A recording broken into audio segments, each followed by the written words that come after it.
I don't wanna stare at the moon, become romantic. I don't wanna sit alone and watch a clock tick. I don't wanna stare at the moon, become romantic.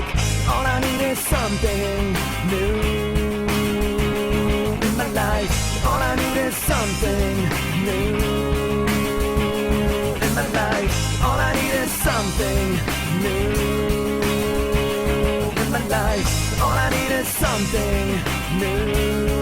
The Rebel is my favorite kite just because it's really intuitive in the way that it turns and depowers, and feeling connected to your kite and in sync with what it's doing when you're surfing a wave or jumping or just riding for that matter is pretty much the best thing you can look for in a freeride kite.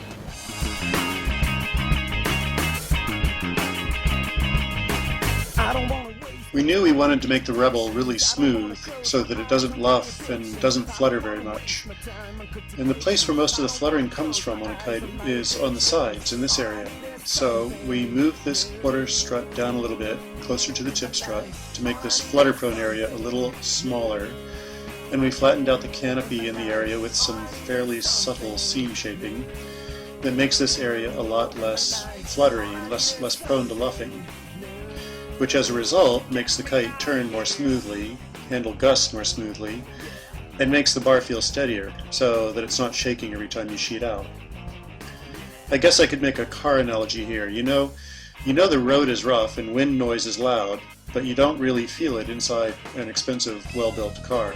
And the same thing with kites. If the kite's really well designed and built, you don't feel the impact of changes in the wind and you don't feel the fluttering and luffing so much.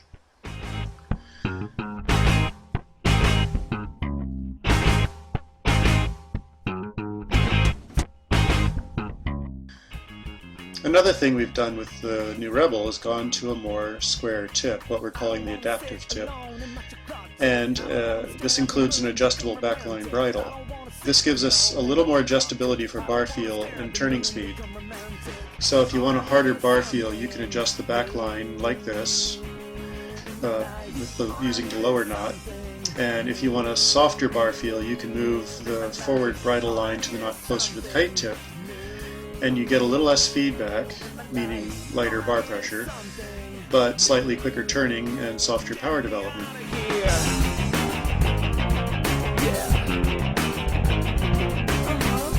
I think pro riders in general usually like the harder sheeting force setting just because it allows you to feel more connected to the kite, whereas free riders usually enjoy the softer sheeting force setting just because it's a bit more comfortable.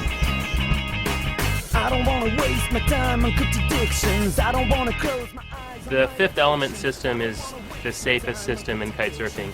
It allows me to launch in some super sketchy places where I would never launch with 4 lines. In my life, all I need is something new. In my life, all I need is something new.